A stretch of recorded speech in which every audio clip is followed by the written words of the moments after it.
안녕하십니까. 오라클 클라우드의 새로운 소식을 쉽게 전달해드리는 OCI 읽어주는 곰돌스의 13번째 시간입니다.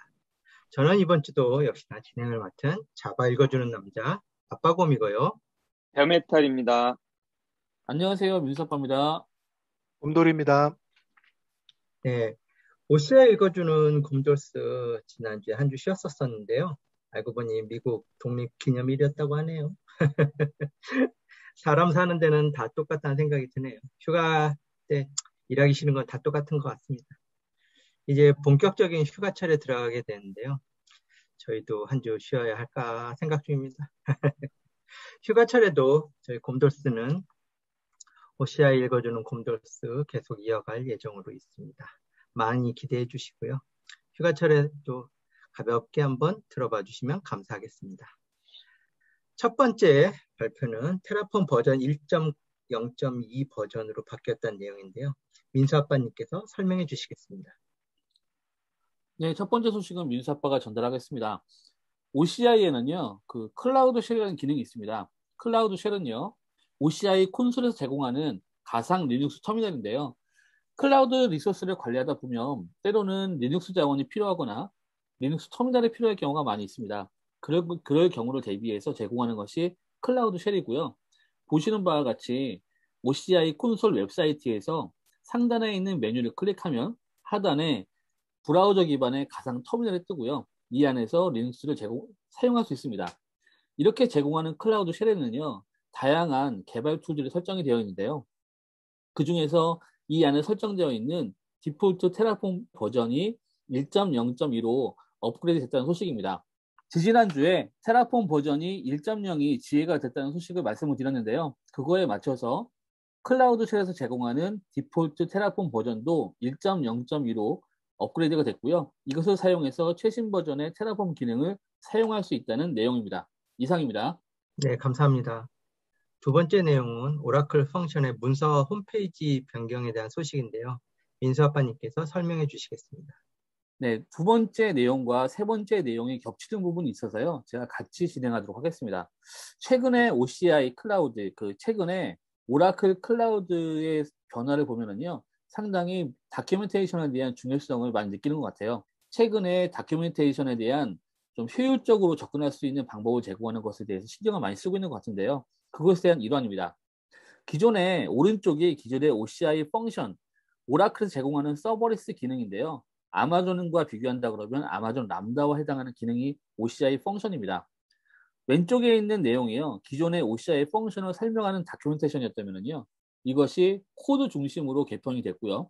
각 사용 사례별로 코드와 이미지 그리고 카테고리가 잘 정의되어 있는 새로운 다큐멘테이션 홈페이지로 OCI 펑션의 문서 사이트가 변경됐다는 소식입니다. 아무래도 이런 기능들을 쉽게 적용하거나 쉽게 따라할 수 있도록 문서에 대한 신경을 쓰고 있다는 생각이 들고요. 최근에 오라클은 또 다른 형태의 다큐멘테이션 사이트를 운영을 하고 있습니다. 그것을 잠시 소개해드릴까 하는데요. 오라클 라이브 랩스가 이런 형태입니다. 오라클 라이브 랩스는요, 오라클이 제공하는 솔루션, 특히 클라우드 서비스를 중심으로 행주원 중심으로 해서 기능을 소개하는 문서를 지속적으로 제공하고 있는데요. 현재 보시는 바와 같이 OCI 라이브 랩스에는 226개의 문서가 올라가 있고요. 매주 2개에서 3개 정도의 새로운 문서가 올라오고 있습니다. 고무적인 현상은요. 새로운 OCI의 새로운 기능이 공개가 될 때 라이브 랩스의 문서가 올라가 있기 때문에요. 새로운 기능을 직관적으로 이해하는 데 상당히 도움이 되고요. 향후에도 이런 새로운 기능에 대해서 검색을 하시고 싶으실 경우에는 오라클의 라이브 랩스를 활용하시면 도움이 될 것 같습니다. 더불어 다음에 있는 이슈도 유사한 내용이기 때문에 같이 진행하겠습니다.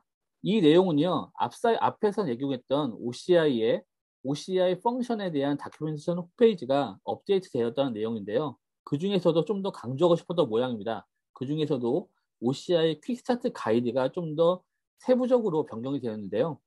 OCI 펑션의 퀵스타트 가이드가요, 클라우드 쉘 버전, 그리고 로컬 호스트 버전, 그리고 OCI의 VM 컴퓨트 인스턴스 버전 3가지 버전으로 해서 퀵스타트가 제공된다는 내용입니다.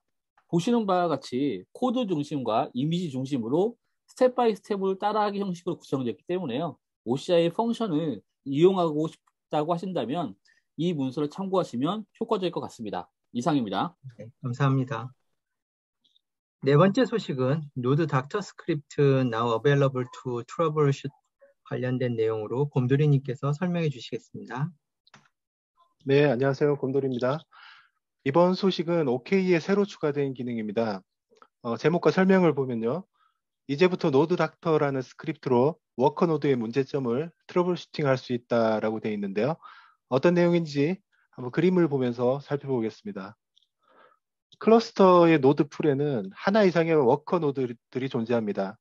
이 노드들의 상태를 보면 쿠버네티스 API 서버에서 표시하는 쿠버네티스 노드 컨디션이 있고 컴퓨팅 노드의 상태를 표시하는 노드 스테이트라는 상태를 표시하는 란이 있습니다. 운영 중에 이 상태 표시란이 각각 레디나 액티브 상태가 아닌 다른 상태를 나타낸다면 문제점을 파악하고 정상 상태로 돌려놔야 할 텐데요. 이때 각 노드에 어느 지점에 문제가 발생했는지 파악하는 데 도움을 줄 수 있는 스크립트가 바로 이 노드 닥터라는 스크립트입니다. 7월 19일 이후로 배포되는 노드의 이미지에는 기본적으로 이 스크립트가 번들되어 배포가 되고요. 편리하게 콘솔에서 식별자를 지정해서 명령어를 실행할 수 있는 가이드가 함께 포함이 되었습니다. 실행은 SSH를 통해서 노드에서 직접 실행하거나 콘솔에서 에이전트를 통해서 노드로 직접 실행하는 런 커맨드 두 가지 방식을 사용할 수가 있습니다. 실행되는 명령어는 두 가지 옵션으로 나누어지는데요. 첫 번째 옵션은 각 항목에 대한 각 단계별 진단과 결과를 로그로 남기는 체크 옵션이 있고요. 두 번째 옵션은 체크와 함께 실행 결과를 타르 파일로 저장하는 제너레이트 옵션입니다. 이때 저장된 타르 파일은 오라클 서포트가 여러 상태를 파악할 수 있는 진단 정보를 함께 포함하고 있어서 문제를 오라클 서포트를 통해서 지원받고자 할 때 이것을 SR 티켓에 업로드하면은 원활하게 지원을 받을 수가 있습니다. 이상으로 OK에서 노드를 진단할 수 있는 노드 닥터 스크립트에 대한 설명을 마칩니다. 네, 감사합니다. 다섯 번째 소식은 Support for Kubernetes 버전 1.20.8에 관련된 소식인데요. 곰돌이님 설명 부탁드리겠습니다. 네, 지난 방송에서 보안 취약성에 대한 패치가 적용된 쿠버네티스 1.19.12로의 업그레이드를 소개해 드렸는데요. 이번 소식은 새로운 버전인 1.20.8이 정식으로 채택되었다는 소식입니다. 이로써 OK에서 지원하는 쿠버네티스 버전은 1.18.10과 1.19.12와 함께 1.20.8이 지원되고 앞 시간에 소개해드린 대로 1.17.13은 8월 19일에 지원을 중단하게 됩니다. 쿠버네티스의 컨트롤 플랜 노드의 업그레이드를 위해서는 1.17에서 1.18로 1.18에서 1.19로 이렇게 한 번에 마이너 버전 한 단계씩 순차적으로 업그레이드를 수행하게 됩니다. 이번 1.20.8 버전에서의 가장 큰 변화는 OK에서 사용하는 컨테이너 런타임이 도커에서 크라이오로 변경이 됐다는 내용입니다. 도커가 사용되지 않으면 기존에 사용하던 도커로 빌드된 컨테이너 이미지는 새 버전에서 지원되지 않거나 호환되지 않으면 어쩌나 하고 걱정하실 분들이 계실 텐데요.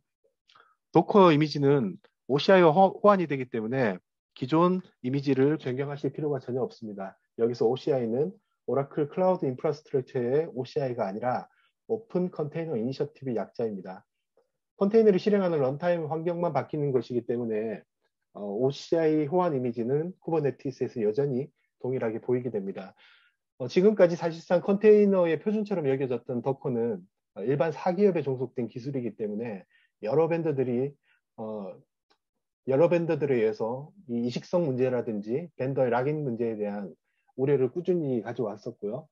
런타임에 대한 표준 규격이 없다 보니 여러 벤더들이 애플리케이션 이식성의 관점에서 컨테이너 포맷과 런타임에 대한 개방형 표준을 만들기 위해서 OCI를 구성을 했습니다.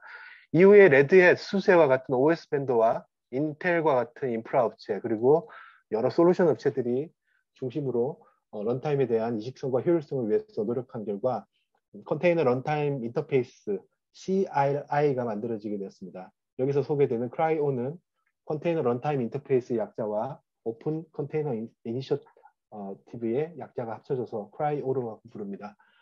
유의할 사항으로는 기본적으로 쿠버네티스에서 도커 이미지를 처리하는 데 문제가 없지만 사용자가 도커의 종속적인 기능을 실행하는 경우나 호스트에서 도커 CLI를 사용하는 경우라면 인식이 안 될 수가 있습니다. 예를 들면은 도커 내에 또 다른 도커를 실행하는 등의 도커 소켓을 이용하는 워크플로우의 경우에는 이 런타임의 변경으로 실행이 안 될 수가 있겠고요. 그리고 호스트에서 실행하는 도커 CLI 컨테이너 런타임 인터페이스의 명령어는 cry CLI로 대체해서 사용할 수 있도록 합니다.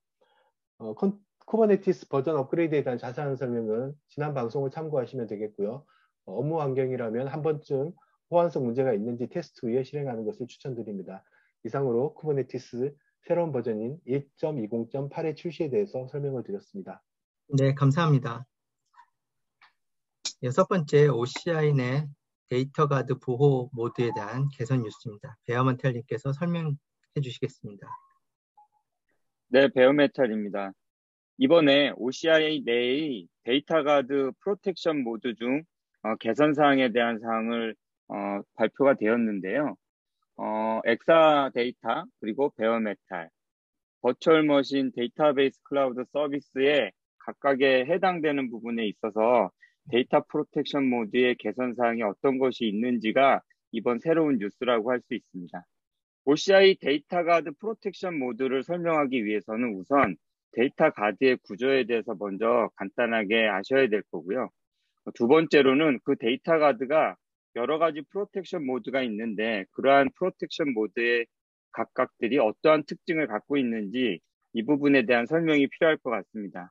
우선 첫 번째로 데이터 가드에 대한 설명인데요.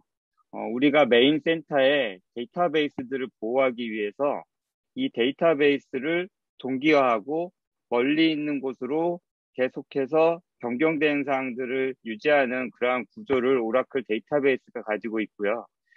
그러한 솔루션이 바로 오라클 데이터 가드 솔루션입니다.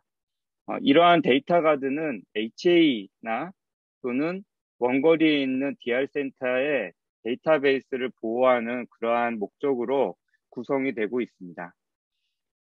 앞서 설명드린 것처럼 이러한 데이터 가드에는 여러 가지 프로텍션 모드가 있는데요. 데이터 가드 프로텍션 모드를 설명하기 전에 저희가 간단하게 이번 OCI에서의 이 데이터 가드를 구성하는 데 필요한 몇 가지 요구사항들을 한번 먼저 보도록 하겠습니다. 우선은 이 데이터 가드는 같은 컴파트먼트 안에 있어야 한다고 합니다.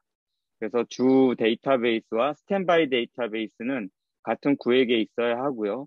또한 쉐이프는 같은 타입의 쉐입이어야 한다고 합니다. 그러니까 베어메탈 서버인 경우 스탠바이 서버도 베어메탈이어야 하고 또 버추얼 머신인 경우에는 또 같은 버추얼 머신 이런 식으로 타입이 같아야 된다는 그런 내용이고요. 버전과 에디션도 같아야 되는 사항이 있습니다. 예, 그리고 같은 리전 내에 있는 경우에는 같은 VCN상에 있어야 하고 또한 리전이 다른 경우에는 이 VCN 간의 연결이 필요하다고 합니다. OCI 내부에서 이 보호 모드인 프로텍션 모드를 에디팅할 수 있습니다. 그래서 이 프로텍션 모드를 여러 가지 이 프로텍션 모드 중에서 하나를 선택해서 고칠 수가 있을 텐데요. 매뉴얼에 보면 맥시멈 퍼포먼스와 맥시멈 어베일러빌리티 이 두 가지가 모두 변경이 가능하다고 합니다. 그런데 데이터 가드에는 이 두 가지 모드 외에도 맥시멈 프로텍션 모드라는 모드가 있습니다. 자, 그러면 오늘 저희가 앞서 계속 얘기했던 것 중에 이 프로텍션 모드, 보호 모드의 종류가 어떤 것이 있는지 한번 실생활의 예를 들어서 제가 간단하게 설명을 드리도록 하겠습니다. 예, 데이터베이스에서 변경되는 사항이 마치 택배 회사에서 택배가 배달되는 그러한 상황을 가정해서 제가 이 보호 모드에 대한 일상의 예를 하나 설명을 드리도록 하겠습니다. 택배의 배송 센터에서는 이거 주센터라고 저희가 가정을 하고요. 여기에서 택배가 계속해서 고객 사이트에 이 택배가 배송되는 것들을 데이터가 변경되는 것들이 계속 스탠바이 데이터베이스로 전달되는 것으로 가정을 했습니다. 첫 번째 같은 경우에는 고객이 직접 물건을 수령해서 사인을 받은 다음에 확인을 하고 그 다음에 이러한 것들이 종료가 됐을 때, 이 택배가 완전히 배달이 됐구나라고 확인을 하는 절차 첫 번째가 하나 있을 거고요. 두 번째 같은 경우는 초인종을 띵동띵동 누르고 거기에다가 택배를 이렇게 놓은 다음에 그 다음에 이 택배 배송을 하시는 분은 다시 다음 택배 배송지로 옮겨가는 것이죠. 물론 고객한테 직접적인 확인을 하지 않았지만 이제 집 앞에 거의 놓고 그 다음에 확인을 하고 나서 사진을 찍고 자, 여기까지 배달이 됐습니다라고 고객에게 문자를 보낸 다음에 그 다음에 다른 택배 배송지로 가게 되는 그러한 예라고 볼 수 있습니다. 마지막 같은 경우에는 고객이 택배를 받았는지 안 받았는지 확인하지 않고 택배를 계속 놓고 가는 그러한 형태라고 볼 수 있습니다. 이 세 가지의 모드가 오늘 말씀드릴 패스트 싱크와 싱크와 어싱크 이 세 개의 차이라고 보실 수가 있는데요. 첫 번째 고객의 확인이 매번 일어나는 경우는 싱크 모드라고 보시면 될 것 같고요.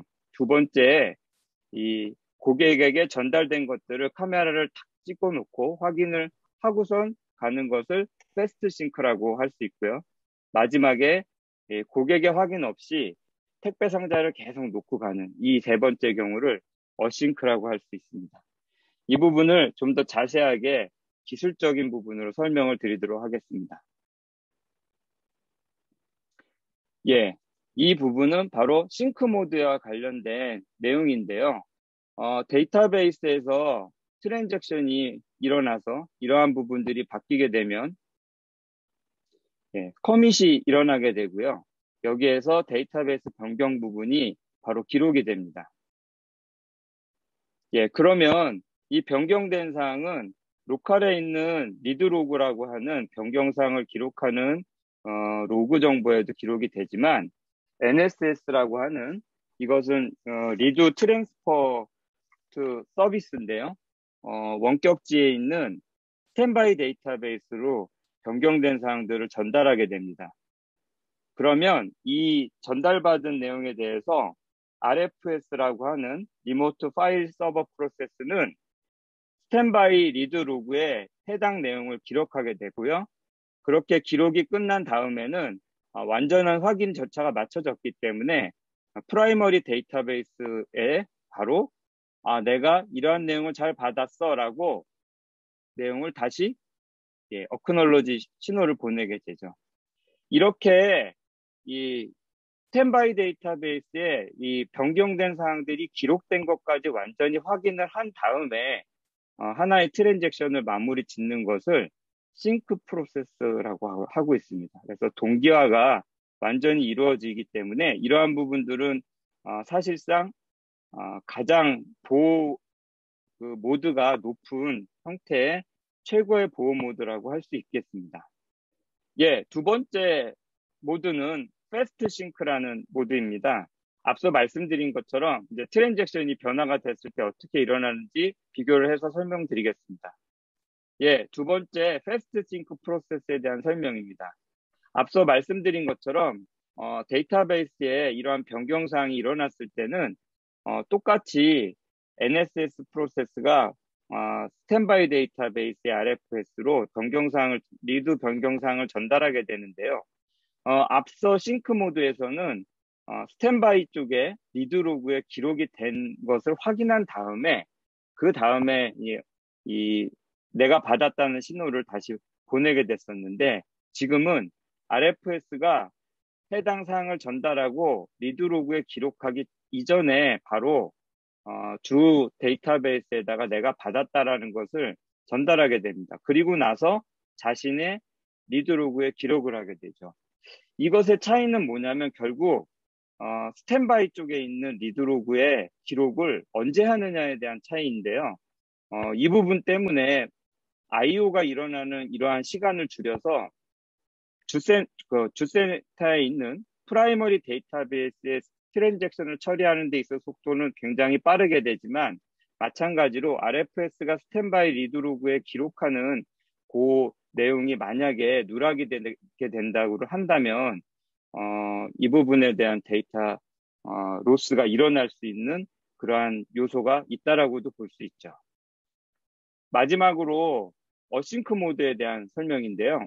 앞에 나왔던 변경된 커밋 정보에 대해서 NSS가 RFS로 데이터를 전달하고 하는 그러한 내용 과정은 또 동일하지만 일단 RFS의 어크날러지 신호를 받기 이전에 주 데이터베이스는 나는 이미 스탠바이 데이터베이스로 내용을 전달했기 때문에 거기에 대해서는 상관없이 나는 계속 진행을 할 거야 라는 이런 비동기 프로세스 방식을 유지하고 있습니다. 이 부분은 속도는 가장 빠르지만 마찬가지로 앞서 얘기한 것 같은 이 스탠바이 리드로그에 대한 기록에 누락이 발생될 수 있는 여지가 있기 때문에 이 부분은 속도는 빠르나 스탠바이 데이터베이스의 기록에 관련된 보증이 정확치 않다라는 또 단점이 있을 수가 있습니다. 위에 세 가지 예를 들어서 저희가 기술적인 내용을 자세히 다시 알아봤는데요. 이 내용을 앞서 얘기한 설명에 대한 장표로 마무리를 하려고 합니다. 앞서 얘기한 그러한 싱크, 어싱크, 패스트 싱크를 어떻게 결합을 하느냐에 따라서 우리는 최대 가용성 모드를 가지고 데이터 가드를 구성할 것인지 아니면 최대 성능을 이용해서 어싱크 방식으로 빠르게 데이터 가드를 구동하는 것을 구성을 할 것인지 아니면 이 중간 단계를 유지해서 가동을 할 것인지를 정하게 됩니다. 이러한 파라미터를 여러 가지 설정을 통해서 변경을 함으로써 저희의 데이터 가드 구성을 맥시멈 어베일러빌리티로 갈 것인지 맥시멈 퍼포먼스로 갈 것인지 맥시멈 프로텍션으로 갈 것인지를 정하여 구성할 수 있다라는 그러한 내용이고요. 오늘 이 세 가지 모드에 대한 자세한 설명을 드렸고요. OCI에서는 이 중에 맥시멈 퍼포먼스와 맥시멈 어베일러빌리티에 대해서 우리가 적용을 할 수 있다라는 그러한 내용으로 이해하시면 될 것 같습니다. 이상으로 데이터 가드의 프로텍션 모드에 관련된 상세한 설명을 마치도록 하겠습니다. 네, 감사합니다. 7번째 소식은 엑사데이터 클라우드 커스텀의 그 GI 업그레이드 관련된 내용인데요. 곰돌이님께서 설명해 주시겠습니다. 네, 곰돌이입니다. 이번 소식은 오라클 엑사데이터 클라우드 서비스에 온프레미스에 배치하는 형태인 엑사데이터 클라우드 앱 커스터머에 대한 소식입니다. 이번 주 소식에 이 엑사데이터 클라우드 앱 커스터머에 대한 소식이 여러 개 올라와 있는데요. 주로 각 컴포넌트별 업그레이드에 대한 소식이고 엑사데이터 클라우드 앱 커스터머에서 수행하는 업그레이드 방법은 유사합니다.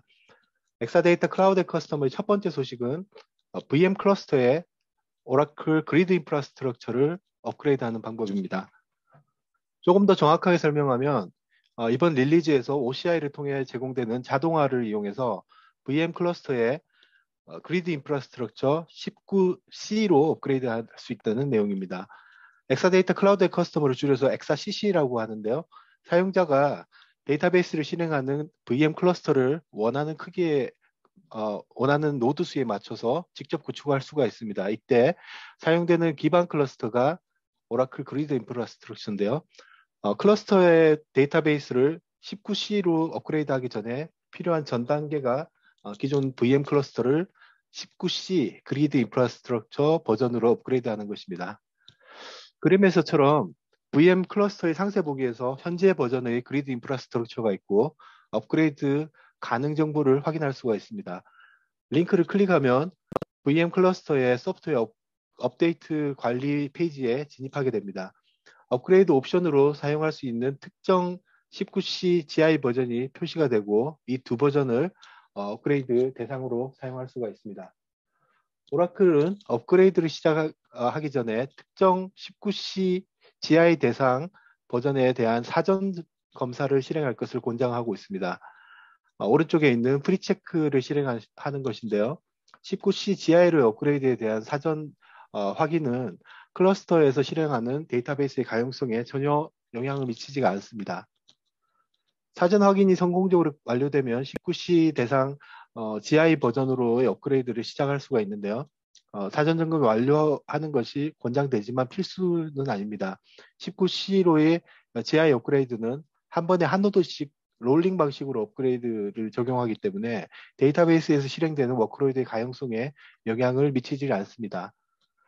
VM 클러스터의 작업 요청 세부 정보를 통해서 업그레이드 진행 상황을 볼 수가 있고요. 19C로의 GI 업그레이드가 진행되는 동안은 노드의 시작, 중지 또는 재부팅, CPU 확장, 데이터베이스 홈 또는 데이터베이스 프로비저닝이나 관리, 데이터베이스의 복원 또는 IORM 설정, 편집과 같은 관리 작업을 수행할 수가 없습니다.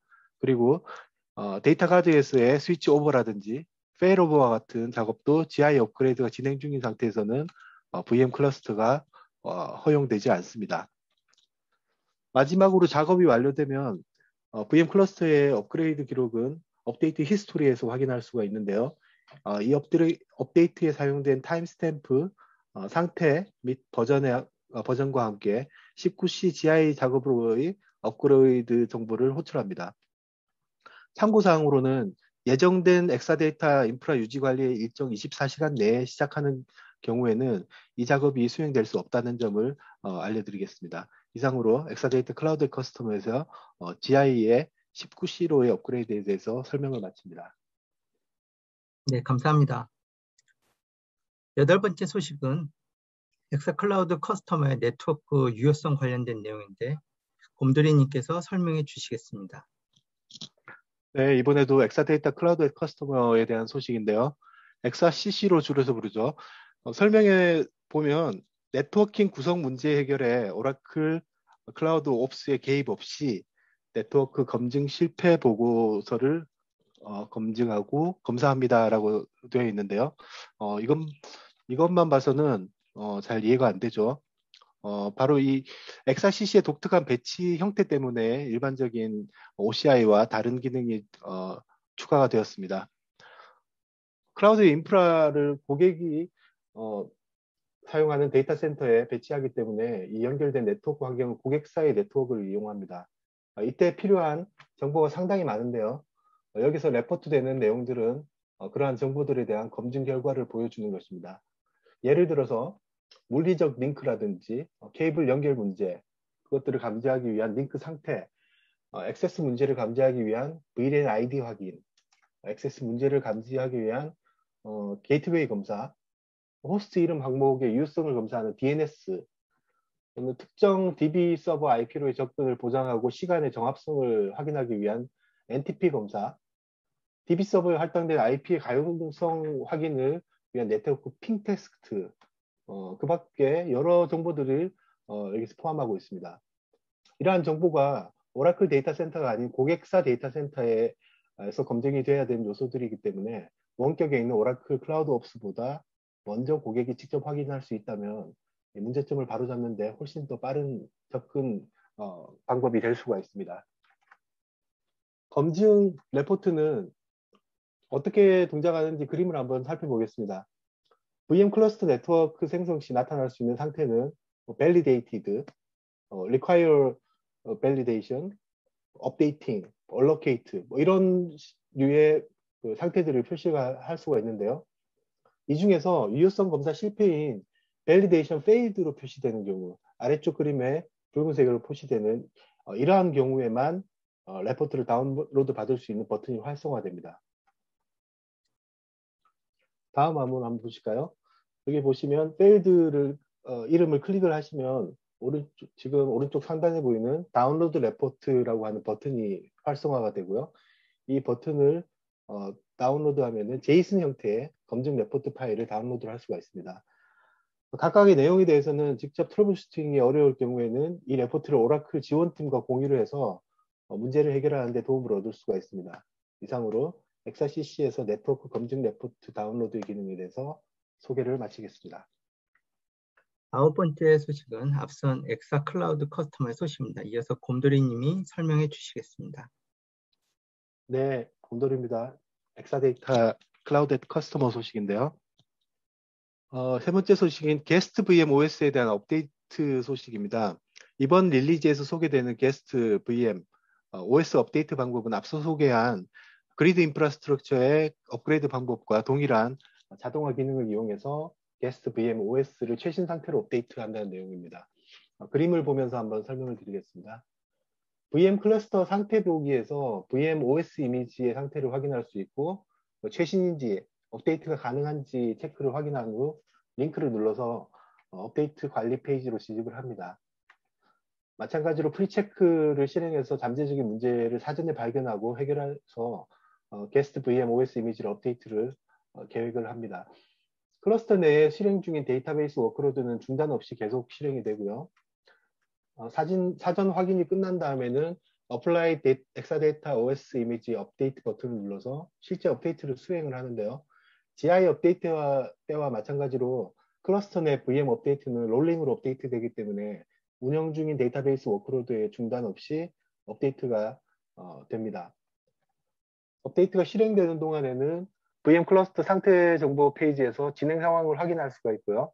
엑사데이터 OS 이미지가 클러스터의 모든 VM에 적용되는 동안 VM 클러스터에서 수명 주기, 관리 작업 등이 잠시 사용이 중단이 됩니다.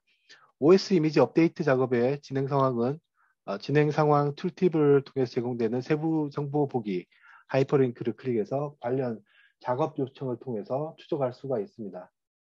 끝으로 OS 업데이트를 마치면 VM 클러스터의 업데이트 히스토리를 통해서 클러스터에 적용된 소프트웨어 업데이트 관련된 모든 활동과 업데이트된 상태, 타임스탬프, 버전 또는 특정 구성 요소와 함께 표시가 됩니다.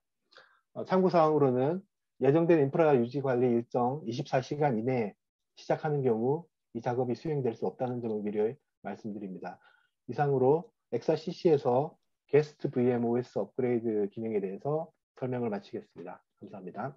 네, 감사합니다. 10번째 소식은 엑사 클라우드 커스텀의 계속된 소식 중 마지막입니다. 데이터베이스 업그레이드로 베어메탈님께서 설명해 주시겠습니다. 네, 베어메탈입니다. 앞서 설명드린 엑사데이터 클라우드의 커스텀의 여러 가지 업그레이드와 업데이트와 관련된 내용으로 설명이 되었는데 마지막으로 데이터베이스 업그레이드와 관련된 내용입니다. 엑사데이터 클라우드의 커스터머는 여러 층층이 쌓여져 있는 복잡한 구조로 되어 있지만 이 그림을 보면 간단하게 설명이 될 수 있을 것 같습니다. 고객사의 데이터 센터 안에 엑사데이터가 위치하고 이것이 클라우드 형태로다가 서비스되는 구조이기 때문에 하단의 하드웨어와 하이퍼바이저 그리고 네트워크, 고객과 연결된 네트워크 같은 이러한 부분들은 이 오라클이 소유하는 그리고 오라클이 관리하는 영역의 인프라스트럭처이고요. 그 위에 돌아가는 고객사의 VM이라든가 그리고 데이터베이스와 같은 경우는 바로 고객이 관리하는 영역의 서비스들이라고 볼 수 있습니다. 앞서 말씀드린 오라클의 그리드 인프라스트럭처와 관련된 부분과 그리고 게스트 VM 오퍼레이팅 시스템과 같은 부분들도 이러한 관리 영역에서의 어떤 부분들을 업그레이드 해야 되느냐에 대한 내용일 것이고요. 이 내용을 보시면은요, 앞서 말씀드린 엑사데이터 클라우드 커스텀의 인프라스트럭처의 영역에서의 오라클 리스폰서빌리티 영역과 고객이 업데이트 해야 되거나 업그레이드 해야 되는 영역들을 간단하게 도식화해서 보실 수가 있습니다. 저희가 엑사데이터 OS 이미지 업데이터로부터 그리드 인프라스트럭처 업그레이드 그리고 데이터베이스 업데이트나 업그레이드와 같이 이렇게 이 버전이 업그레이드 되는 것들을 기반에서부터 하나하나씩 이 업그레이드를 해나가야 되는 과정으로 보시면 될 것이고요. 이번에는 19C와 관련된 이 롱텀 릴리즈 버전에 대한 업데이트에 대한 내용으로 이번은 버전과 관련된 내용으로 한번 설명을 더 해보도록 하겠습니다. 데이터베이스 릴리즈와 그다음 서포트의 타임라인과 관련된 그림입니다. 고객분들이 굉장히 많이 쓰시던 11G R2 11.2.0.4 버전 같은 경우는 이미 익스텐디드 서포트 이 조건이 이미 끝났고요. 현재는 마켓 드리븐 서포트라고 하는 독특한 지원 계약에 의해서 지원이 되고 있습니다. 그리고 현재 밑으로 보시면 19C라고 명시되어 있는 부분들은 롱텀 릴리즈 버전이라고 해서 가장 오랫동안 지원하게 되는 그러한 버전으로 보시면 되겠습니다. 오라클에는 이 롱텀 릴리즈 버전 이외에도 이노베이션 버전이라고 해서 이 매년 해마다 새롭게 바뀌는 릴리즈로서 나오는 버전이 있습니다. 하지만 보시는 그림과 같이 18C나 21C와 같은 그러한 릴리즈보다도 19C라고 할 수 있는 19C는 가장 오래된 기간으로 앞으로 지원이 계속될 그러한 버전으로 보시면 될 것이고요. 오라클에서는 이 19C 버전으로 업그레이드 하는 것을 권고하고 있습니다. 그래서 오늘 업그레이드와 관련된 엑사데이터 클라우드 커스터머의 업그레이드와 관련된 내용들도 바로 이런 롱텀 릴리즈 버전인 19C로 업그레이드하는 부분으로 설명이 되고 있습니다. 고객사의 상황에 맞게 클라우드로 데이터베이스를 이전하고 업그레이드 하시는 분들께서는 이 해당 릴리즈 버전이 언제까지 지원이 되는지, 그리고 내가 언제 새로운 버전으로 업그레이드 해야 되는지를 고민하시면 될 것 같습니다. 이것으로 데이터베이스의 버전과 관련된 부분으로 마지막 설명을 마치도록 하겠습니다. 네, 감사합니다. 11번째 소식은 그래들 관련 소식인데요. 아빠곰이 전해드리도록 하겠습니다. 그래들 버전 7.1.1에 이제 그 디폴트 그래들 버전으로 이제 포함이 되었다는 내용인데요.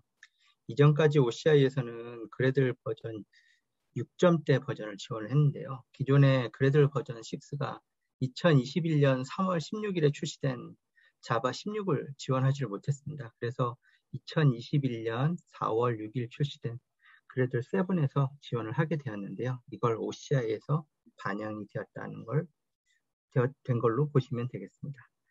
그래들 7.1.1에서 지원하는 부분들은 우선 증분 빌드 관련된 부분 수행할 때 이제 굉장히 좀 빠르게 실행이 되도록 개선이 됐고요.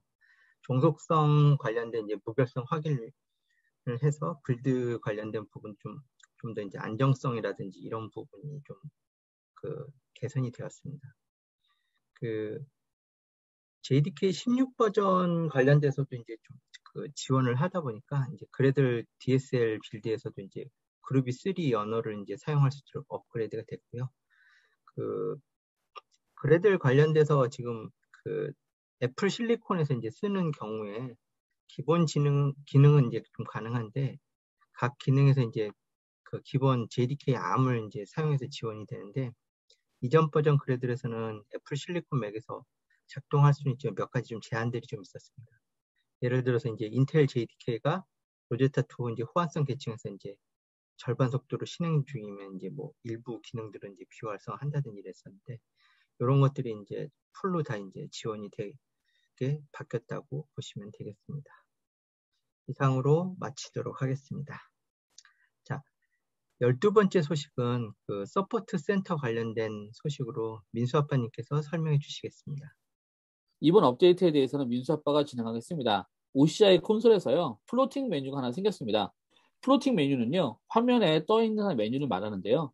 보시는 바와 같이 첫 번째 이미지와 같이요, OCI 콘솔 하단에 플로팅 메뉴가 떠 있고요. 이 메뉴를 클릭하면 현재 저희가 진행해야 되는 리퀘스트라든지 새로운 검색이라든지 서포트를 위한 채팅이라든지 이런 부분들을 일괄적으로 접근하고 활용할 수 있는 사이드 메뉴로 이동을 합니다. 그리고 이 메뉴에서 SR 센터를 클릭을 하면은요, 보시는 바와 같이 저희가 자원을 늘리거나 서포트를 요청하거나 SR을 생성하는 모든 작업을 일괄적으로 처리할 수 있는 서포트 센터 연결된다는 소식입니다. 아무래도 이제는 OCI 콘솔에서 기능이 많아지다 보니까요, 많은 메뉴와 많은 기능을 조금 더 체계적으로 관리하는 메뉴가 늘어나고 있겠고요. 이런 메뉴를 통해서 효과적으로 UI를 진행할 수 있는 그런 기능들이 지속적으로 발표되고 있습니다. 이상입니다. 네, 감사합니다. 이상으로 모든 소개를 마치도록 하고요. 마치도록 할 텐데요. 제가 그래들 관련된 소식을 간만에 진행을 해서 그런지 그래들이 그렇게 반갑게 느낄 때가 없었습니다. 빌드할 때 좀 되게 저는 답답해가지고 좀 싫었었는데 요즘은 이제 많이 개선이 됐긴 했지만 간만에 소식 전하는 한 주였습니다. 자바 관련된 내용들도 OCI에서 많이 좀 업데이트가 되면 좋겠네요. 오늘 저희 설명을 듣고 궁금하시다고 생각되는 부분 있으시면 질문 꼭 댓글로 남겨주시고요. 이상으로 OCI 읽어주는 곰돌스 12번째 시간을 마치도록 하겠습니다. OCI 읽어주는 곰돌스가 유익하다고 느껴지신다면 구독, 좋아요, 알람 설정 부탁드리겠습니다. 지금까지 OCI 읽어주는 곰돌스의 아빠곰 베어메탈 민수 아빠. 곰돌이었습니다. 네, 감사합니다. 감사합니다. 감사합니다.